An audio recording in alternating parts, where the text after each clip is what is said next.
भगवान श्री कृष्ण के साथ हमेशा देवी राधा का नाम आता है। भगवान श्री कृष्ण ने अपनी लीलाओं में यह भी दिखाया था कि राधा और कृष्ण दो नहीं बल्कि एक है, लेकिन देवी राधा के साथ श्री कृष्ण का लौकिक विवाह नहीं हो पाया।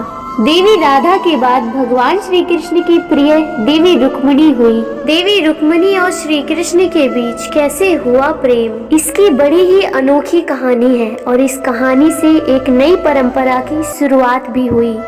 देवी रुक्मिणी विदर्भ के राजा भीष्मक की पुत्री थी। देवी रुक्मिणी अपनी बुद्धिमता, सौंदर्य और न्यायप्रिय व्यवहार के लिए प्रसिद्ध थी।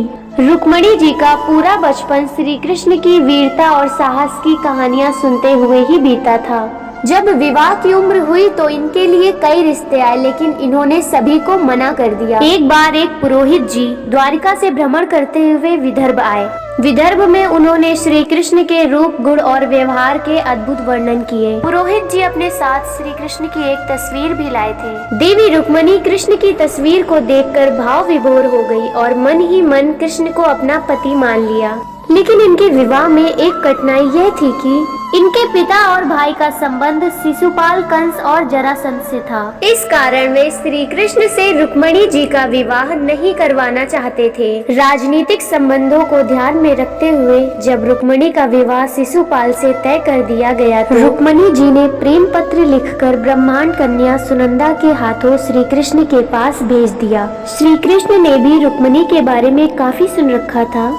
रुक्मिणी जी का प्रेम पत्र पढ़कर कृष्ण समझ गए थे कि रुक्मिणी जी संकट में हैं। रुक्मिणी जी को संकट से निकालने के लिए श्री कृष्ण ने एक योजना बनाई। जब शिशुपाल बारात लेकर रुक्मिणी जी के द्वार पर आए तो कृष्ण ने रुक्मिणी जी का अपहरण कर लिया।